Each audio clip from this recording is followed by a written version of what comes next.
All right. I think we're live. We I should be feel live. alive. It feels live. It feels live. What's up, Timmy? How you doing, Matt? Yeah, we are live. See on the top left, it says live 13 seconds. Oh, so we're not live yet. Oh no, we've been live We're that live. long. Yeah. Hey, All we're right. live. Um, cool. So why don't we let's hope we get some people. Right now there's nobody, but let's hope we get some people that can tune in. But um why don't we start off by talking about what the topic is today, right? So you and I have had a lot of conversations. Like there's hundreds of topics we've talked about. Oh But yeah. one of our last conversations like led me to think about talking about unlocking your potential because there's everything you and I talk about one way or the other kind of touches on like how people have potential and they know they maybe don't have the skills or maybe the mentors or whatever it might be that they don't even know that they haven't scratched that surface or even begun to find out where they can go.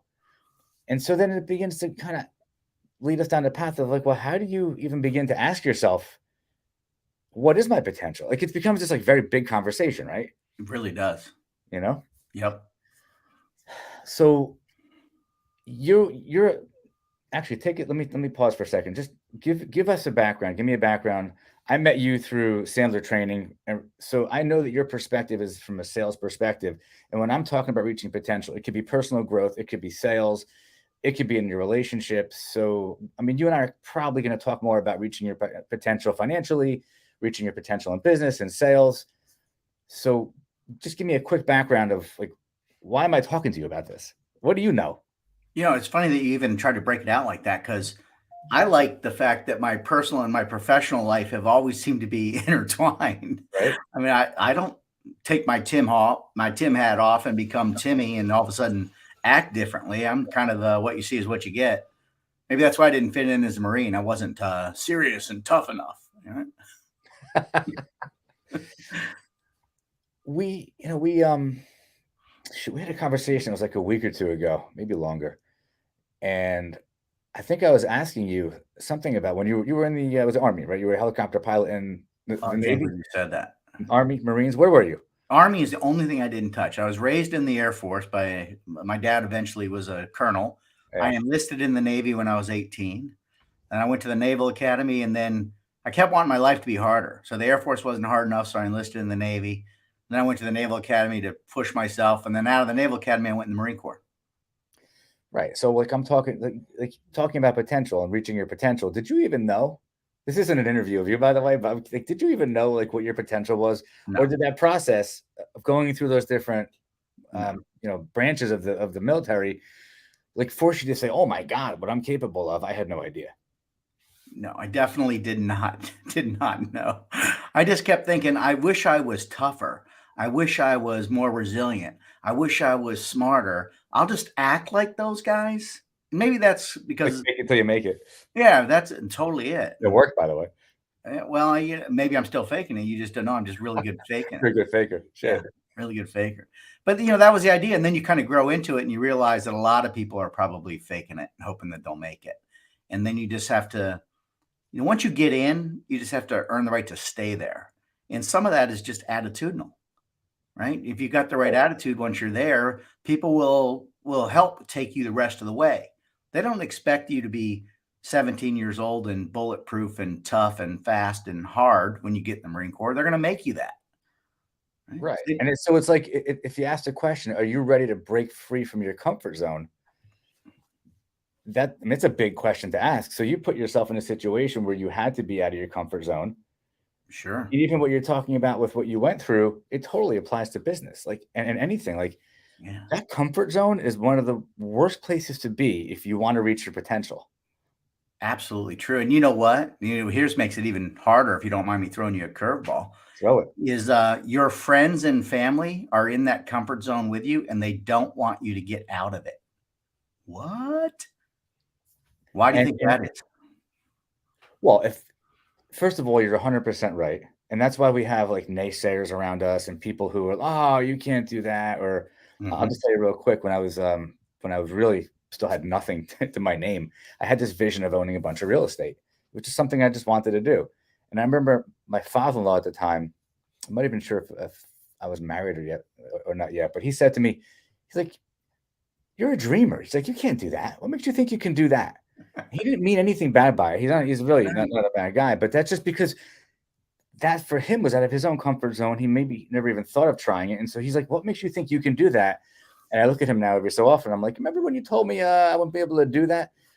I Mm. wasn't afraid to push myself beyond my comfort zone. I did not know about real estate. I didn't know how to invest in real estate. I didn't really know anything. I read some books and I'm like, screw it. I'll just give it a shot, put some spreadsheets together and figure it out. And I made so many mistakes. But back to your point, I why do I love to think that? obsess on that. Like, why do family members? Because I think there's a couple of different hidden agendas that I really love thinking about. Your family doesn't want you to get out of your comfort zone because they're afraid of something. What do you think they're afraid of? They are afraid of possibly you leaving them behind, maybe in a way. Ooh. I think that's more friends, but you're right. It could be family members too, right? Leaving Like, them behind intellectually, leaving them behind financially. yeah. If Um, you get outside of your comfort zone, they might have to get outside of theirs to try hard because everybody's going to compare you to oh, them. for sure. And then, Yeah, yeah, yeah. I think of like my mom. Like my mom loves me. She empowered me. She told me I could be whatever I wanted to be. But then every time I told her I was doing something crazy, like, "Hey, mom, I know I'm at the Naval Academy, but I think I'm going to go in the Marine Corps." She would make this face, like, "Oh my goodness," because I think she was afraid that her little baby would get hurt. She was afraid, not necessarily of me failing, but there's risk in getting outside your comfort zone. And so unintentionally, I think your family might be one of your hurdles to getting outside of your comfort zone because their altruistic nature of I want to protect you from any harm is there, but that's what's keeping you home. Crazy. Right. And you're told your entire life, or other people's fears and other people's apprehensions, your entire life, or certainly as a child, are really passed along. So I was talking to somebody the other day, and he said something to me like, "You spend your entire adult life trying to get over your childhood." Right. Right? Which I thought Right. was great because it's like, well, if throughout your entire childhood you're around people who are fearful or who have anxiety or who are apprehensive or who will not step outside their comfort zone, that's the only thing you know. You only know to be like, okay, I Mhm. will not take any risk. But if you don't take risks, there's no way you're going to actually find out what your true potential is. You won't even think about it. So true. I was on the phone. I hope this prospect is listening to this, but it's kind of funny. I really do. I sincerely hope so. Because he challenged me. He's like, I'm not trying to come at you, Tim, but have you ever heard the mantra, those that can do and those that can't teach? And I'm like, whoa, that was a kind of a face shot. And so basically what he was testing me is if you're so good at this, why aren't you still in sales? And I said, I kind of like to take that mantra and just switch it a little bit. Those that can't work for somebody else, those that can quit their job and become an entrepreneur. What? There you go. Right? You don't think I'm selling? You don't think I have risk? If I don't have any clients, I don't get fired. Right? You can get fired in corporate America. You can't get fired in an entrepreneur, but you can also not make money. You can For feel sure. bad about yourself all the time. And I think that's really your friends want to keep you in that comfort zone because if you get out, if you quit your job, you start your own business, of course they want you to succeed, but only a little bit because if you're big successful, they're going to get it in their ear from their kids. Why don't you quit your job like Matt? Why don't you start your own thing? You said you're smart. You said if Matt can do it, anybody can do it. Well, try it. I'm just curious why that becomes a Southern accent. Every my inner voice is Matthew McConaughey. Really? I think it is. All Do you right, do the all right. pounding on your chest thing from Wolf of Wall Street? Whenever I want to understand what it is I'm saying, even if it's self-talk, Yeah, I somehow get a Southern accent. I think it's because my dad moved me around every 3 years my whole life, and so yeah, I spent a lot of it below the Mason-Dixon. But I hid it because I think that Southern people are not as smart as those yeah. Mid-Atlantic folks or those Northeasterners, but I resonate more with them. They get it. I like stories. They like stories. I don't know. I think you touched on something before. If we're talking about reaching your potential, right? And being out of your comfort zone. So then what's the secret to unlocking that potential? I mean, how does one who's in a comfort zone, who doesn't know they're in a comfort zone, who has aspirations and dreams, how do they actually break free of that and then begin on a path, on a journey of climb a mountain, reach a level, fine, next mountain, next level, and just keep going and going and going? Like, what's the secret to that? Mm. I wish there was a secret that we all had to do is unlock it. I heard a quote once that might help though. What is it? I think it's a David Sandler quote, but he was the master of taking other people's ideas and then using them.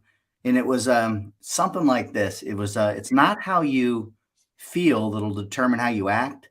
It's how you act that'll determine how you feel. In other words, if you're waiting around, wait until you feel good so that you'll take the action that'll lead to that success, get out of that comfort zone, it'll never happen. It's like waiting. When's the perfect time to have kids? When's the perfect time to start a new business? There's no perfect time. It's No going to perfect be time. hard. Gotta Take do it.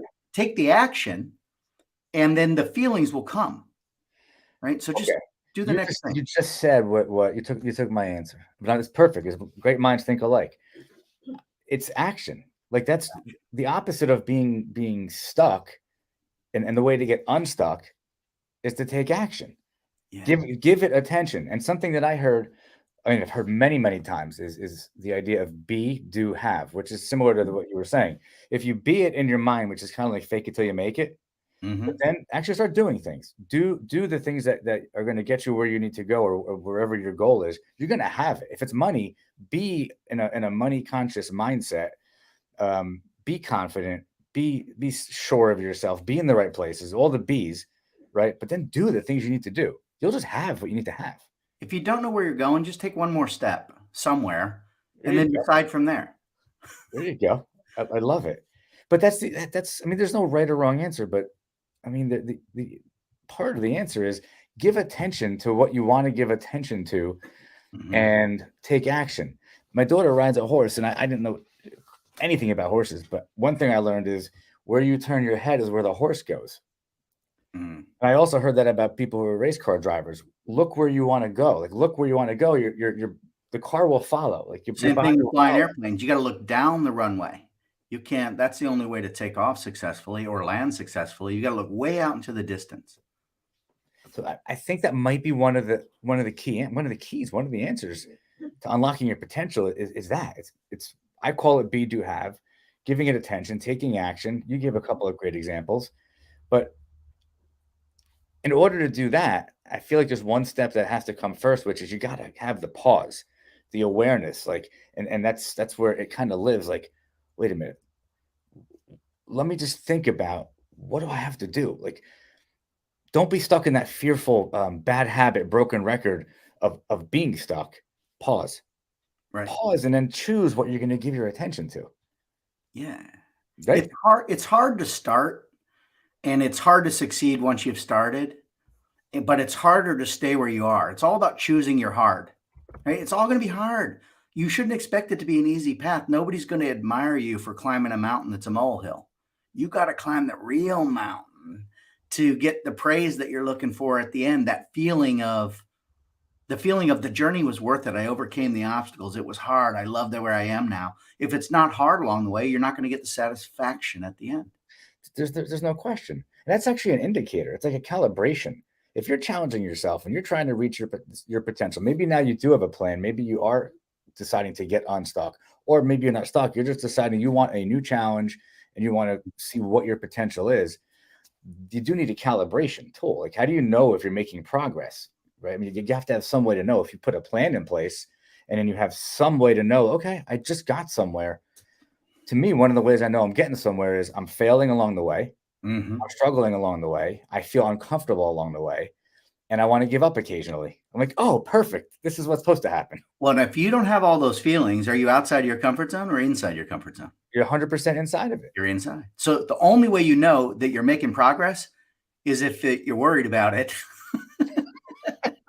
So Hey, I know it's working. Sure, it hurts. If it doesn't hurt, it doesn't work. I mean, that's those mantras are cliche, right? But they're right. real. If you're not a little worried about failing, you're not outside your comfort zone. You're in the twilight zone, pretending that you're outside your comfort zone. And then there's the idea of like, what mindset do you even need to be in to get outside your comfort zone? Like, again, recognizing that you have to shift. There's got to be some shift. Like, Mm. wait, things aren't going the way that I want. I don't have what I want. And so, okay, I know I got to do this. And people around me are saying, oh, you shouldn't do it. And there's all these things going on. But the choice to change your mindset is a big part of this. And Well, mindset is a choice, in my opinion.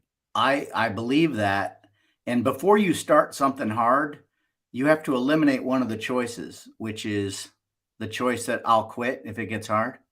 You have to eliminate that obstacle in the beginning. That's why there's climbers and there's campers. You know, you're Right. climbing Mount Everest, you see all those base camps. Well, a lot of people make it to the base camp. They make Interesting. it to the base camp that's further up than anybody else has gone, and they start having some of that hot soup. Right? They get in Oh, that, get that comfortable again. nice warm sleeping bag. They Right, right. take their first nap, and then they decide this is good enough. And the enemy of great is good enough. That comfort zone, when you allow your that's a Jim Collins quote, by the way. I totally ripped that off from Good to Great. You But just made me think of something because I wrote something down. I'll tell you in a sec. Go ahead. yeah, it's just if you allow yourself that comfort, maybe it's a military thing, but embrace the suck. They always used to say that. Right. Right? This is why, I'm a sales coach. So what I tell people all the time is, aren't you glad it's hard? Because if it gets easy, they're going to take your pay away. That's right. When you can just sign up online, then there's no need for salespeople anymore. It's supposed to be hard. And even in sales, like if you're not ready to push yourself past your limitations, all right, fine. If you want to make X amount, hit that level and just stay there, fine. But if you want to be more or have more, you have to push yourself past the limitations. And the limitations typically are up here. Yeah. And you can control that. What I wanted, you said something, and I wrote this down like 3 weeks ago. And I was interviewing somebody from my show, and this came up, and I'm like, I got to write this down. What separates good from great is a question that there's no right or wrong answer to. My answer was sacrifice. So I wrote that down for myself, like sacrifice. I've sacrificed a lot, a lot. I still sacrifice, not as much as I used to, but it's a choice, and that sacrifice is also part of what's helping me reach my own personal potential. Sometimes at the cost of other people not having me around them. You know? Yeah, absolutely. Love that. Yeah. I'll never forget, sometimes it's those expectations too. When I was doing recruiting for the Marine Corps, right out of the Naval Academy, while you're waiting for your turn to go to flight school, they send you to they just stash you. Where are we going to put Tim for 6 months while we wait for the program to open up? And I was a recruiter in Southern California for the Marine Corps. And so one of the tactics that I used is I'd go to fraternity at UCLA or USC, and I'd say, hey, how about I come in here and I do the Marine Corps physical fitness test for you guys? And if 5 guys out of your entire fraternity can max it, then I'll buy you a keg at your next party. Right. So I'm bribing them to see if they can do it. Right. And guys would ask me stupid questions like, what's the minimum number of pull-ups? I'm like, that's not the question. Like, you're not qualified to be a Marine. It's what's the maximum number? How do I get the max on the test? And, if you're only going to do 3 pull-ups, forget it. You got to do 20. You got to run the 3 miles in 18 minutes. You got to do 80 sit-ups in 2 minutes. Forget it. If you're thinking about the minimum, you're not going to, or I didn't say pass, I said max. It ties into the idea, like I hear you, and it ties into the idea of dreaming big. Mm-hmm. Right. So like if you can't even see anything bigger than like what's right in front of you, then I guess for some people it's okay. First of all, if that's what you want, there's nothing wrong with that. That is a choice. But people like you and I, like, and I mean, I met you because I work with you as I'm trying to improve my sales skills. When I occasionally show up for one of the training sessions, I'm trying to improve my sales skills so that I can see what I'm capable of. Like, I don't feel like I've scratched the surface remotely, and yet I've made millions and millions of dollars. Basically, it's selling. Mm-hmm. In my mind, I'm like, wow, like I can do 10 times what I've done. First of all, I'm missing knowledge. I need more knowledge. I need more experience. I need somebody to push me past my limits, somebody to expose me to thoughts and concepts and tools and approaches that I'm not aware of or haven't tried. That's a choice that I've made. And what I can do better at is being more committed to it. But that leads me into one of the other points I wanted to make. Reaching your potential requires massive commitment. Yeah, it does. What are your thoughts on that? Well, I think if you're going to do anything, you can't say something stupid like, I'll try, right? Try to raise your hand as high as you can right now. Just humor me on this one. Okay. Now raise it a little bit higher. Oh, you want me to go there? Well, is what I'm saying is, why didn't you do that the first time? I said the first time, try to raise it as high as you can. People, they lie to People would go themselves. right here. I'm trying, right? You go into marriage counseling and you're like, well, I went there. But if you go there with the wrong attitude, if you go there anything less than fully committed, you shouldn't expect the same result. And I think that's a winner attitude. Powerful. Winners take risks. Winners will really put themselves into it, not because they aren't afraid of failing, but because they want to win so bad. Their attitude is, I'd rather fail trying to win than risk losing because I didn't give it my all. It's almost like they're preparing themselves to justify why they didn't win. It's crazy. And not only that, I think that winners see failure and see roadblocks or barriers along the way as opportunities. Yes, winners do. Winners do. But at Yeah, least I believe that. those people that breeze through life and they're like, well, I'm not a winner, but at least I'm not a loser. Oh, okay, great. When things are going great, they brag about themselves. When things aren't going bad, they blame somebody else.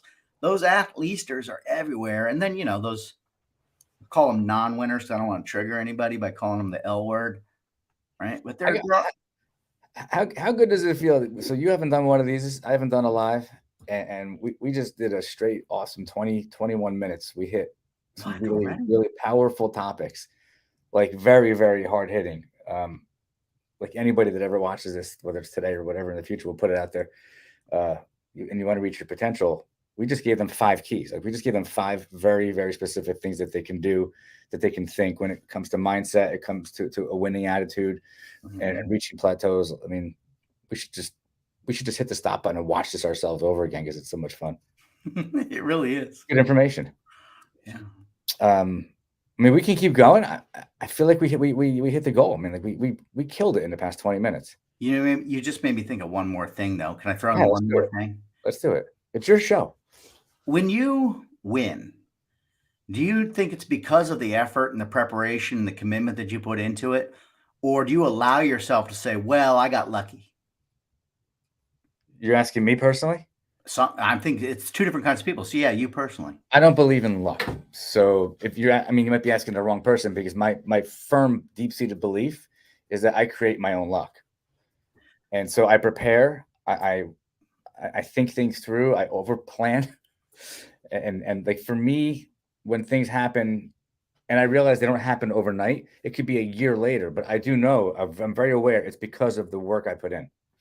See, now that's why I wanted to be you when I grow up. The reason my company is named Making Luck, which is present tense, I'm doing the behaviors on a daily basis that will yield the result, is because my entire life, my older brother told me I was lucky.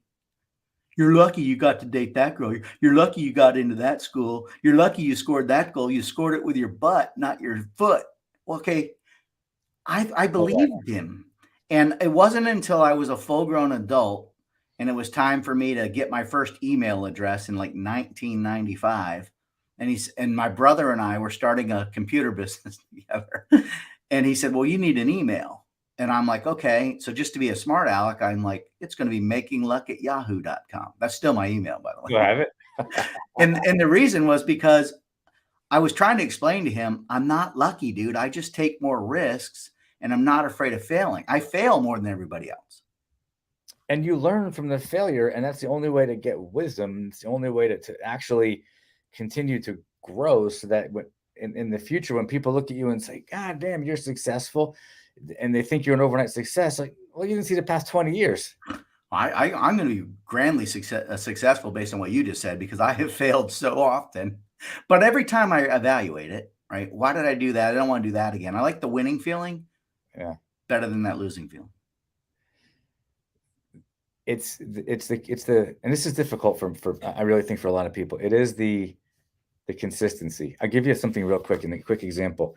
I've had most of the business owners I know that I speak to, that I'm close enough with, to discuss how I reinvest in the business. We talk about money.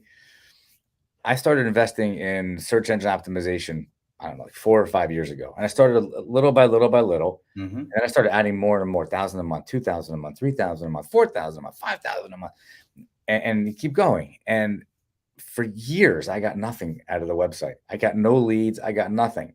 But I knew deep down that it works. It takes time to get it right. You have to be consistent and you have to be like dedicated to it. And I had to continue to make the investment, knowing I may never get any ROI. And people would say, well, have you made any money from this? My answer is like, I don't know. I mean, I don't know. It's hard to know, but I do know that if I stop now, I'll never know what could have happened. Now you fast forward in the past. I mean, we're sitting here, it's January 2023. In 2022, I will tell you that at least $1 million in business came into the company through leads that came off the website. That more than paid for all the years of the money I invested in it. And now on a regular basis, we get leads constantly.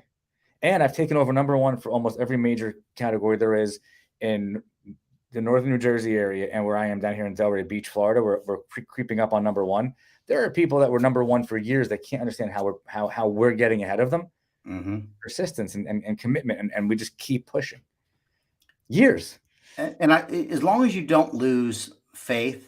So I don't want to make this a religious thing, but my dad used to tell me that his prayers got answered and mine didn't. I was complaining that mine didn't. Yeah. And he said, "Oh yeah, I get 1 of 3 answers to every prayer. Either yes, right, or not yet, or I have something else in mind." So if you're not getting what you're looking for yet, you just got to keep going, man.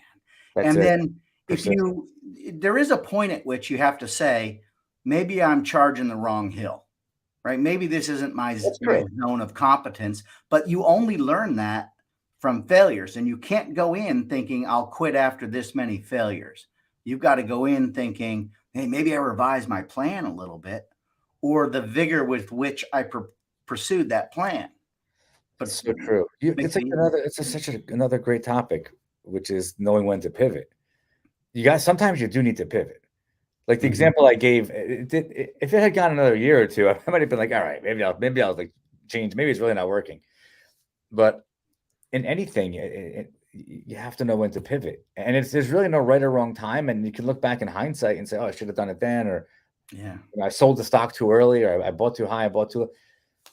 It's just that feeling we get from so much experience and just knowing when is the right time to do something, or at least the right general point in time. I find some great joy and comfort in knowing that there's no blueprint, or we'd all be following it. We all get to make up our own path. There's no secret to success. Awesome. You asked for the secret in the beginning. I'm like, thank goodness there's not a secret, because I've not discovered it. But I know if you do the right thing on a daily basis, and then the good things happen to you. All right. So Timmy, let's wind it down with that. That's a great way to end it. I agree. You and I are I think we do a pretty good job with this together. I like hanging out with you, Matt. Invite me back. All right, come on back. This is it's a joint effort, man. It's a good conversations when we talk to each other and we get on these topics. They're just good conversations. And as always, like hopefully somebody will stumble on it and they'll be like, oh wow, like that's inspiring, and it'll do something for somebody, Well, I really enjoyed digging in with Matt Rosenthal, so thank you, sir. It's the wrong show. Oh, sorry. Well, it's set it right behind you. I'm sitting in my office. This is a live stream on it. Where are we? We're on what are we doing? We're doing YouTube. They only hear us, or do they see us too? People can hear us and see us. This is live TV. Oh, all right. Well then, I was just reading your logo on your back wall. Be careful if you got any good books back Hold there. On. Let me block the logo. This is live TV, my friend. All right. All right. I will catch up with you soon. We're going to schedule another one of these, since there's about 250 topics in that list. You and I were bouncing back and forth. I think we're good for the next 2 years. Excellent. I enjoy the challenge. All right, my man. I will talk to you soon. I'm gonna end the live stream, but don't go anywhere. Sounds good. Take the rest of the day off. Bye, everybody. Thank you.